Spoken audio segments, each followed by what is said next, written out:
नमस्कार दोस्तों, मेरे साथ है एक ऐसे किसान जिन्होंने खेती में किसानों का खर्चा आधा करवा दिया है और पैदावार 1.5 गुना कर दी है। जी हाँ, ये 7 एकड़ में खेती करते हैं, 4 एकड़ में प्योर ऑर्गेनिक फार्मिंग और 3 एकड़ में गुड एग्रीकल्चर प्रैक्टिस। ये R&D करते हैं, वो काम कर रहे हैं जो बड़ी बड़ी यूनिवर्सिटी के साइंटिस्ट करते हैं। पूरा इंटरव्यू जरूर सुनिए क्योंकि इन्होंने अनाज में, फलों में, सब्जियों में सब में रिसर्च की है और सब में पैदावार बढ़ी है और खर्चा कम हुआ है। और मेरे हाथ में आज जो आप चना देख रहे हैं, इसकी भी कहानी बड़ी इंटरेस्टिंग है क्योंकि इस पर इनके खेत में जो फल आते हैं वो बाकी किसानों से 2 से 3 गुना या उससे भी ज्यादा आ रहे हैं। आप हाथ में देख भी रहे होंगे, बड़े बड़े फल, टाट बोलते हैं, लगी हुई है। तो चलिए इन्हीं से जानते हैं कि ये कैसे अपनी खेती का खर्चा कम कर रहे हैं और पैदावार बढ़वा रहे हैं। आपको बता दें, इनके गांव में जो किसान इनको फॉलो कर रहे हैं उनका प्रैक्टिकली खर्चा कम हुआ और पैदावार बढ़ी है। तो चलिए इनकी पूरी बात सुनते हैं कि ये कैसे कर रहे हैं। टेक्निकल फार्मिंग चैनल को सब्सक्राइब करें और बेल आइकन भी दबाएं ताकि आगे आने वाले वीडियो की नोटिफिकेशन आपको मिलती रहे। अमरजीत जी नमस्कार। नमस्कार जी। चने से शुरू करते हैं। आपका ये जो चना देख रहे हैं, इसकी टाट, अगर टाट बोलते हैं इसे, देखिए इतनी बड़ी है जैसे काबुली चने की होती है, व्हाइट वाले चने की, जबकि ये नॉर्मल काला चना है। एक चने पर 1500 तक ये फली टाट जिसे बोलते हैं ये इनके मिल जाएंगी। पहले भी हमने एक वीडियो डाला था, उसमें दिखाई थी, अब प्रैक्टिकली आपको दिखाएंगे। आपके खेत में इतना बढ़िया चना कैसे हुआ, पहले तो ये बताइए। बीज कौन सा यूज किया? ये देसी बीज यूज किया था जी, जो घर पे था हमारे, काफी साल से 10 साल पुराना बीज था, वही हमने बिजाई की। मतलब चने का देसी बीज। हाँ जी। देखिए, शुरुआत खेती की बीज से होती है। जमीन है, फिर आपको उसमें बीज डालना पड़ता है। बीज इन्होंने देसी यूज किया, मतलब कोई हाइब्रिड बीज नहीं है। मतलब ये कि बीज बाहर से नहीं खरीदा, खर्चा घट गया। अगली बात करते हैं, बीज आपने देसी प्रयोग किया। फिर बात आती है उसमें बिजाई की, क्योंकि बिजाई पर फिर इंस्ट्रूमेंट चाहिए, ट्रैक्टर चाहिए और यंत्र चाहिए, उसमें खर्चा बढ़ता है। बिजाई कैसे की आपने? बिजाई जी हमने हाथ से की थी जी, एक एक बीज की। एक बीज हाथ से हाँ, लगाया? 3 किलो बीज लगाई 1 एकड़ में। 1 एकड़ में 3 किलो बीज लगाया। वैसे किसान कितना लगाते हैं? 14 से 15 किलो। आप देखिए, 14 से 15 किलो किसान लगाते हैं, इन्होंने लगाया 3 एकड़। एक और देख लीजिए, इसी के बीच में इन्होंने सरसों भी ली है। सरसों का बीज कितना लगाया वो भी पूछ लेते हैं। सरसों का बीज सरसों का बीज हमने जी तोल के लगाया था जी 20 ग्राम, और उसमें दाने थे 1250 और टोटल कुल 20 ग्राम। आप यकीन देखिए, ये 1 एकड़ जहां हम खड़े हैं, ये 1 एकड़ का एरिया है। यहाँ चना भी है और सरसों भी है बीच में। 20 ग्राम कैसे लगाया? हाथ से? हाथ से लगाया जी। हमने 50 ग्राम बीज लिया था जी। उस बीज को लगाने के बाद जो बाकी शेष बचा वो हमने तोला, 30 ग्राम हमारा बीज बच गया था। उसके बाद में हमने ड्रिप पे लगाया था, तो हमने इसमें बूंदे गिन ली थी कितनी बीज होंगे एक लाइन में, तो ये 1250 दाने बने थे। लेकिन फिलहाल हमारे पौधे तैयार हुए थे इसमें 800 ही। यानी कि आपने 1220 दाने लगाए, केवल 20 ग्राम। हाँ जी। 1 एकड़ में सरसों का कितना बीज लगता है? 1 से 1.5 किलो लगता है जी, अगर पूरी में बिजाई की जाए तो। लेकिन आपने रो में लगाया है, बीच में चना लगाया, तो 20 ही ग्राम लगा। हाँ जी। पिछली बार हमने इनका एक वीडियो डाला था, सरसों पूरे में लगाई थी, तब कितना बीज 100 लगा? ग्राम बीज लगा था जी। मतलब किसान जहाँ 1.5 kg बीज लगाते हैं वहाँ 100 ग्राम लगाया, खर्चा घट गया। बीज भी घर का था। किसान खरीदते हैं वो कितने की आती है एक थैली? 1 एकड़ 700-800 की नॉर्मल है जी। 1 किलो की। हाँ जी, 1 किलो की। यानी कि 1000 रुपए का बीज सरसों का लगाते हैं हाँ, किसान। हाँ। उसी की जगह आपने 100 ग्राम बीज घर का लगा दी। सरसों कितनी हुई पिछली बार? पिछली बार 12 क्विंटल 35 किलो सरसों हुई थी जी। ड्रिप पे लगाई, ड्रिप पे बीच जी। में चना भी था। हाँ जी चना था, उसमें 2 बोरी चने हुए थे जी। अब देखिए, इस बार क्या है, इन्होंने चना कितने रो में लगाया? 4 रो में ना? 4 रो में और 1 रो सरसों। 1 रो की पिछली बार उल्टा था, सरसों ज्यादा थी, हाँ चना जी, कम था। चना कम था जी। तो चना भी हुआ आपका और सरसों भी हुई। हाँ जी। और वो सरसों मतलब बाकी किसानों से बराबर या ज्यादा हुई? ज्यादा हुई जी। ज्यादा हुई। मतलब 12 क्विंटल 35 12 किलो। क्विंटल 35 किलो सरसों हुई वो, और 2 क्विंटल चना है जी। तो और आमतौर पर किसानों के 1 एकड़ में कितनी हुई? 8 क्विंटल। 8 से 8 क्विंटल, मतलब 8 दूनी 16 और 20 मन। हाँ आपकी हुई ज्यादा। हाँ जी। अब ये वीडियो हमने डाला हुआ है, डिस्क्रिप्शन में आप देख सकते हैं कि सरसों इन्होंने पूरा वीडियो है कि बिजाई कैसे की, फिर पानी कैसे दिया, फिर निकली कितनी। ये साबित कर दिया इन्होंने कि कम बीज में ज्यादा हुई। अब बात करते हैं पानी की, क्योंकि आपने न तो जुताई का, बिजाई का खर्च हुआ, ट्रैक्टर नहीं चलाया, बीज भी खर्च नहीं किया। पानी कैसे देते हैं? पानी ड्रिप से देते हैं जी। पानी टोटल ड्रिप, सिंचाई, मतलब हाँ। रो में आपने लगाया। हाँ, जहाँ पे ये सरसों की रो देख रहे हैं, यहाँ पे इस पे पानी जाता है, और चना इससे 1 फीट दूर है। चने को उसकी हल्की नमी से पौधा चने का तैयार हो जाता है जी। अब आप देखिए कितने चौड़ाई पर है ये सरसों वाला? सरसों से सरसों की दूरी है जी 12 फीट। ड्रिप 12 फीट पे है। हाँ, ड्रिप 12 फीट बीच पे। में चने की बीच दो, में नींबू की रो आ जाती है जी, एक 2 लाइनें ड्रिप की उस पे हैं, तो उसके आजू बाजू ये भी हमने देखिए चना नींबू लगाया। का बाग इन्होंने लगाया। कब लगाया था नींबू का पौधा? ये अगस्त में लगाया था जी। अगस्त में नींबू का पौधा 6 महीना लगा हो दिया। अब ये बड़ा हो रहा है, लेकिन बीच में ये इंटरक्रॉपिंग कर रहे हैं, सरसों और चना। सरसों की दूरी आपने बताई 12 फीट। 12 फीट। बीच में 2 रो है चने की, हाँ जी। 4-4 फीट पे। 4-4 फीट पे, 3-3 पे जी। बीच में नींबू आ गया ना एक। अच्छा, एक नींबू का भी है। 3-3 फीट पे रोज चना लगा दिया। इसमें कोई पानी नहीं, सिर्फ ड्रिप से दे रहे हैं आप। हाँ जी। नींबू का ऊपर ड्रिप है, यानी कि मैं देख रहा हूँ कितने फीट पे, 6 फीट पे ड्रिप है हाँ शायद जी, आपकी। 6 फीट पे ड्रिप है जी। इसमें 6 फीट में 2 लाइनें चने की हैं जी, एक उस ड्रिप से 1 फीट दूर और तो एक इस पानी इसका मतलब ड्रिप से दिया तो बहुत कम पानी लगा होगा। हाँ, बहुत कम पानी लगा जी। अब 3 चीजें हो गई, बीज घर का है, इंस्ट्रूमेंट यूज नहीं किया, हाथ से लगाया। तीसरा जो पानी की ज़रूरत होती है वो ड्रिप से मतलब बहुत कम पानी देते हैं। अब बात करते हैं कि इसमें ज़रूरत जो होती है न्यूट्रिएंट की, पोषण की, पोषक तत्वों की, वो कैसे, खाद की, फर्टिलाइजर की, वो कैसे करते हैं? क्या डाला आपने? क्योंकि लोग तो यूरिया डीएपी डालते हैं। हाँ जी। आपने क्या डाला? हमने देखो जी चने के अंदर तो कुछ भी नहीं डाला जी। बाकी जो सरसों की जो लाइन है ना, प्रति पौधा हमने हर हफ्ते 1 लीटर गोबर गैस की स्लरी डालते थे। गोबर गैस की स्लरी हाँ, हर सप्ताह 1 लीटर। लीटर कैसे डालते थे? वो मैनुअली डालते थे, डब्बा डब्बा जी, हाथ से। हाथ से डालते थे। और पानी के साथ, हर पानी के साथ गोकर पे अमृत जीवाणु घोल चलाते थे। आपको बता दें, इनके घर पर गोबर गैस प्लांट है, घर पे पशु हैं। गोबर गैस प्लांट की जो स्लरी होती है वहां से ले आए। यहाँ आप ये देखिए, वो रखा हुआ है ड्रम, आपको दिख रहा होगा उधर। इसी ड्रम में स्लरी लेकर आते हैं। भरकर कैसे लाते हैं घर से? 30-30 लीटर के 3 कैनियाँ है जी, वो 100 लीटर लेके आते हैं। इसमें बाकी 100 लीटर पानी मिला लेते हैं। 100 लीटर स्लरी लाए। ई रिक्शा में लेके आते हैं जी। अच्छा, इसी में। ये देखिए, ई रिक्शा में। घर से घर कितनी दूर है? 2 किलोमीटर दूर 2 किलोमीटर। घर पे गोबर गैस प्लांट लगा है, उसकी स्लरी डब्बे 30 लीटर की कैनी में भरते हैं, यहाँ लाते हैं, उसमें 100 लीटर पानी मिलाते हैं, 100 लीटर स्लरी, और फिर आप मग्गा से यहाँ डालते हैं। हाँ जी। देखिए, हाथ से मग्गे से स्लरी एक एक पौधे में, सरसों में डाली, और उसी से सरसों इनकी जो है वो अच्छी हुई, चने में भी उसका जो है न्यूट्रिएंट गया। तो इस तरह से और कुछ नहीं डाला आपने? नहीं जी, कोई यूरिया, कोई यूरिया डीएपी पोटास कुछ नहीं डाले जी। पोटास कुछ नहीं डाला? नहीं, 100% ये सिर्फ गोबर की स्लरी हाँ डाली। जी। और आपकी सरसों जो है रो में लगी, वो बताया आपने कितनी हुई? 3 क्विंटल। ये 800 पौधों से 3 क्विंटल 20 किलो सरसों निकली। इसमें प्रति पौधा एवरेज 400 ग्राम की आई जी। देखिए, पौधे तक गिन रखे हैं। 800 पौधे सरसों के थे, प्रति पौधा 400 ग्राम सरसों निकली। बहुत दूर दूर है। 3 क्विंटल का मतलब हो गया 3 दूनी 6, 8 मन से 8 ऊपर मन हो। सरसों। केवल 12 लाइनों में 8 मन, यानी कि 3 क्विंटल से ऊपर हो गई। जबकि जनरली 8 क्विंटल सरसों होती है, एवरेज जो बात करें। 1 एकड़ में यदि पूरी में सरसों लगी हो, वो तब होती है जब 1.5 किलो बीज लगाते हैं किसान, जुताई का खर्चा, बिजाई का खर्च करते हैं, यूरिया भी डालते हैं, पानी भी खुला देते हैं। लेकिन इन्होंने तीनों खर्च बचा लिए।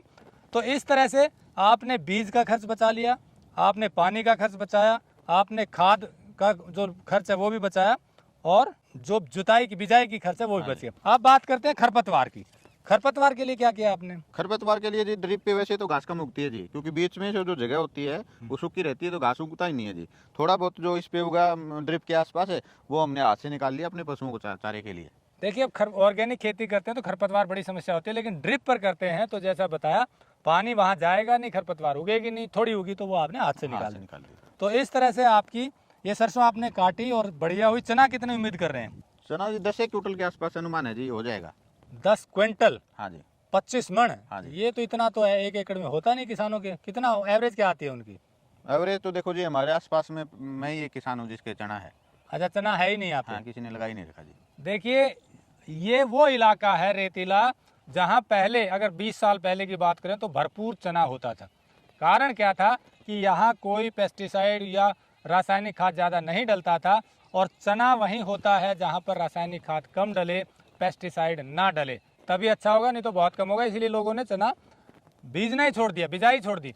लेकिन इसी इलाके में इन्होंने इतना बेहतरीन चना उगा दिया है, इतनी इसके ऊपर फल है, जैसा बताया 1500 तक एक पौधे को। और इस फल को देखने के लिए 4 दिन बाद हरियाणा के कृषि मंत्री आने वाले हैं। मतलब ऐसा काम करें कि कृषि मंत्री खुद इनके खेत में आएंगे। तो इस तरह से Amarjeet Singh good agriculture practice अपनाते हुए, ऑर्गेनिक खेती करते हुए खर्चा कम कर रहे हैं। अब बात करते हैं कि जैसा मैंने शुरू में कहा कि ये वो काम कैसे करें जो साइंटिस्ट करते हैं। इसका आपको उदाहरण समझ आएगा इनके इस खेत से। आपने जो ड्रिप पे सरसों लगाई पिछली बार, क्योंकि आसपास कोई लगाता नहीं है ड्रिप पे, मेरे ख्याल से पहली बार लगाई थी। तो ये क्या ध्यान में आया? आपने एक्सपेरिमेंट किया, क्या क्या डाला उसमें? क्योंकि किसान एक्सपेरिमेंट करते नहीं हैं, तो आपने क्या मन में आया कि भाई मैं कुछ अलग करूं? मेरा जो अमरूद का बाग है, उसमें अपने आप ही कुछ 100 के आसपास पौधे उग गए थे। तो फिर उन पौधों सरसों के अपने आप ही उगे थे, हमने उसमें कुछ नहीं किया। तो वो पौधे इतने गजब के हुए कि उसमें एक पौधा तो ऐसा था जिसपे 550 ग्राम सरसों थी। अच्छा, एक ही पौधे से? हाँ, एक ही पौधे। मैं उन पौधों की इतनी दूरी देख देख के इतने पौधों का एवरेज लगाया। मैंने सोचा अगर हम 2000-2500 पौधे भी लगाते हैं तो भी सरसों अच्छी निकल जाएगी, अच्छा गैप देंगे। तो उसी पौधे से हमने जो बीज तैयार किया था। और उसी बीज उसी को बीज से हमने पिछली बार 100 ग्राम बीज से खेती की। फिर अब की बार हमने सोचा कि इसमें चना और सरसों दोनों अच्छे बनेंगे, इसलिए हमने और भी ज़्यादा स्पेस दे दिया। तो इस तरह से आपने एक रिसर्च की कि भाई हाँ इस तरह से करें तो क्या रिजल्ट आता है। हाँ जी, रिजल्ट बढ़िया आया। बहुत बढ़िया। एक और आपको बात बता दूं, इन्होंने ये R&D कपास पर भी की थी। अब कपास लगने वाली, अप्रैल का महीना है, बिजाई शुरू हो गई है। कपास पे इन्होंने क्या किया कि किसान अंधाधुंध उस पर पेस्टिसाइड छिड़कते हैं कीट नियंत्रण के लिए। इन्होंने खाद और पेस्टिसाइड दोनों की मात्रा बहुत कम करवा दी। पेस्टिसाइड तो छिड़का ही नहीं, खाद कितना डलवाया और उसका क्या रिजल्ट आया वो भी जान लेते हैं। क्योंकि इन्होंने जो एक्सपेरिमेंट किया उसको 15 किसानों ने और फॉलो किया इस गांव के, और उनके रिजल्ट भी गजब रहे। क्या रहे जानते? कपास में आपने क्या किया? कपास भी हमने ऐसे ही 4x3 पे ड्रिप पे लगाई थी जी, जिसमें लाइन से लाइन की दूरी 4 फीट थी, पौधे से पौधे की दूरी 3 फीट थी। उसमें हमने तो उसमें DAP पोटास भी लगाई थी जी। वो हमारी 100% ऑर्गेनिक नहीं थी, लेकिन वो भी हमारी 1.5 एकड़ के अंदर 14 क्विंटल 20 किलो बनी थी जी। देसी कपास थी, बहुत सारी जड़ भी गई थी, उसके बाद भी हमने तोली तो 14 क्विंटल 20 किलो हो गई थी। और उसके साथ साथ गांव के कुछ 4-5 किसान और लगे हुए थे हमारे साथ, उनको भी हमने DAP पोटास उनको भी डलवाई, आधा आधा कट्टा। अच्छा, मतलब आपने मात्रा कम करवाई। कितना DAP, कितना पोटास, क्या क्या डलवाया जरा किसानों को उसके में बताइए। हमने 25 किलो DAP, 25 किलो पोटास और 10 किलो सल्फर डलवाई। 25 किलो हाँ। DAP, 25 किलो पोटास और 10 किलो सल्फर। हाँ जी, यूरिया नहीं डाला? यूरिया नहीं डाला जी। उसके बाद में हमने 19-19 की 1-2 स्प्रे जरूर करवाई थी। ये 19-19 क्या? 19-19 उसमें NPK। NPK, अच्छा 19-19 NPK की हाँ, आपने स्प्रे 19-19 की NPK की स्प्रे करवाई। बारिश के टाइम जिंक की स्प्रे करवाई, फ्लावरिंग के टाइम पे बोरॉन की करवाई, और 13 NPK 13-045 की स्प्रे करवाई। और उसमें से हमने हड़वा नहीं निकलवाई किसी भी किसान को। ये जितने आपने बताया ना, किसानों को लग रहा होगा सुनने की बहुत ज्यादा हो गया, लेकिन इनका थोड़ा थोड़ा बता दे कितनी कितनी डलवाई, क्योंकि आमतौर पे किसान ज्यादा डाल 25 kilo DAP, 25 kilo potash, 10 kilo sulphur, ये बिजाई के टाइम पे दी। किसान कितना डालते हैं वैसे? अगर किसान तो वैसे मतलब 1 कट्टा डाल देते हैं 50 DAP किलो। का। हाँ, उसके बाद में तो 1 एकड़ में 1 किलो NPK, वो कितने रुपए की आती 100 है? रुपए की आती है। 100 रुपए की NPK। उसके बाद हाँ, 2 स्प्रे 100 रुपए की वो हो गई। स्प्रे किया उनको। हाँ, स्प्रे किया। उसके बाद में हमने मतलब 100 रुपए की जिंक का खर्चा है, 100 रुपए का बोरान का खर्चा है, वो भी हमने फ्लावरिंग के टाइम पे किया था। और उसके बाद में 2 स्प्रे हमने 100 रुपए की 13-045 जो NPK है उसकी करवाई। मतलब कुल 500 रुपए की स्प्रे हाँ, हुई। 500-600 रुपए का खर्चा था। 500-600 रुपए की स्प्रे की। ये भी आपने जिंक की और बोरोन की और हाँ, NPK की हाँ जी। और कोई स्प्रे किया पेस्टिसाइड का? पेस्टिसाइड का किसी किसान ने नहीं किया जी, किसी भी ने। कोई स्प्रे नहीं हुआ। कोई स्प्रे नहीं तो हुआ। आमतौर पे जो BT लगाए वो कितना हुआ किसानों की एवरेज? बिक्री हमारे जिस तरीके से की थी ना, उनकी लगभग 20 प्लस रही है जी, 20 मन प्लस रही है। आपके तरीके से? हाँ जी। बाकी किसानों की? बाकी 10 मन से भी कम रहा है जी, बहुत जल जाती है कपास हमारी तो आखिर तक करी थी। अब आप देखिए, जैसे मैंने कहा कि किसानों का खर्चा कम करवा रहे हैं, कपास की खेती में इन्होंने जो बताया सिर्फ उतना डलवाया, कोई पेस्टिसाइड नहीं डाला। इसका रिजल्ट ये रहा कि कपास की पैदावार बढ़ गई, BT की डबल हो गई। बाकी किसानों की जहाँ 4 क्विंटल 5 क्विंटल हुई, वहीं यहाँ दूसरे किसानों की जो इनके फॉलो कर रहे थे इनको, वहाँ 8 से 9 क्विंटल तक पहुँच गई।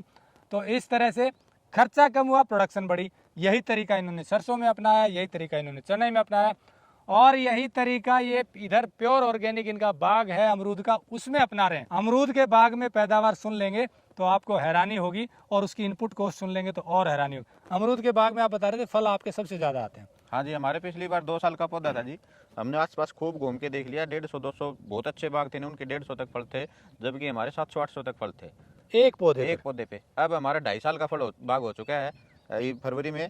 अब हमारे कुछ पौधे ऐसे हैं जिन पे 1500 से भी प्लस फूल आ चुके हैं जी। तो मतलब ये है कि पौधे जहाँ 150 फल आते हैं, आपके यहाँ 1500 तक भी आ गए। हाँ जी। तो ये कारण क्या रहा, क्या डालते हैं? इसमें सब में हमारे पास एक ही तरीका है जी, गोबर गैस स्लरी डालना। मतलब रामबाण औषधि हाँ। कहिए, रामबाण खाना कहिए पौधों का, वो गोबर गैस की स्लरी। हाँ जी। एक दूसरा तरीका कारण ये है कि हम जुताई कम करते हैं जी। जो जिसमें किसान बोलते हैं, कोई शिलर बोलता है, कोई हड़वा बोलता है, हमारे यहाँ पे वो नहीं करते, उससे जड़ें टूटती हैं। हमने अमरूद का बाग लगाने के बाद एक बार भी ट्रैक्टर खेत में नहीं घुमाया है। इसी तरीके से हमने कपास में हमने कोई ट्रैक्टर नहीं चलाया बाद में, बिजाई के बाद में। जुताई कम से कम करते हाँ हैं जी। और गोबर गैस की स्लरी डालते हैं। और मैं देख रहा हूँ आपके वहाँ पर खरपतवार भी यूं ही है, मतलब वो भी उसी के अंदर मिला देते हैं। वो खरपतवार को हटाते नहीं हैं। हटाते नहीं है जी। वो उस नहीं तो हम उसमें अब कोई ट्रैक्टर चला के मिट्टी में मिलाएंगे, वो ऐसी जमीन के ऊपर उसकी मल्चिंग बनी रहेगी। उसके नीचे जितने जीव, असंख्य जीव पैदा हो जाएंगे, वो उसको खाते रहेंगे और उससे खाद बनती रहेगी। मतलब आप मल्चिंग के लिए वही खरपतवार यूज हाँ, करते हैं, वही। और वो पौधे को जो है न्यूट्रिएंट देती रहती हाँ है। जी। सब्जियां भी लगाते हैं आप? सब्जियां हमने छोटा बाग रहा हमारा 2 साल का, तब तक हमने उसमें सब्जियों की पैदा भी ली है। अब भी थोड़ी बहुत घर के लिए या फिर आसपास के भाई किसान अपने साथी हैं उनको देने के लिए इतनी सब्जी अब भी कर रखी है हमने। अब थोड़ा बाग बड़ा हो गया तो हाँ। सब्जी कम कर दी, शुरुआत में ली थी, जैसे नींबू के बाग में आप हाँ, चने नींबू और... के बाग में इसी तरह से हमने अमरूद में सब्जियां ली थी। तो दोस्तों आपने सुना, अनाज में इन्होंने खर्चा कम किया, पैदावार बढ़ाई, कपास में खर्चा कम किया, पैदावार बढ़ाई, बाग में खर्चा कम किया, पैदावार बढ़ाई, सब्जियों में खर्चा कम किया, पैदावार बढ़ाई। समझ से साइंटिफिक तरीके से यदि खेती की जाती है तो किसानों का खर्च कम हो जाता है। लेकिन गड़बड़ क्या है कि किसान देखा देखी अंधाधुंध ज़्यादा से ज़्यादा रासायनिक खाद डालते हैं, ज़्यादा से ज़्यादा जुताई करते हैं, बीज बाहर से लाते हैं, पेस्टिसाइड लाते हैं और ज़मीन की अगर देसी भाषा में कहूँ तो बैंड बजवा देते हैं, उसकी उपजाऊ ताकत को ख़त्म करते जा रहे हैं। लेकिन अमरजीत सिंह जैसे किसान, समझदार किसान, दिमाग से साइंटिफिक तरीके से खेती कर रहे हैं। नंबर हमने दिया हुआ है, अगर आपको कोई जानकारी लेनी है तो ले सकते हैं। ये ऑर्गेनिक खेती के भी एक्सपर्ट हैं, ये गुड एग्रीकल्चर प्रैक्टिस के भी एक्सपर्ट हैं।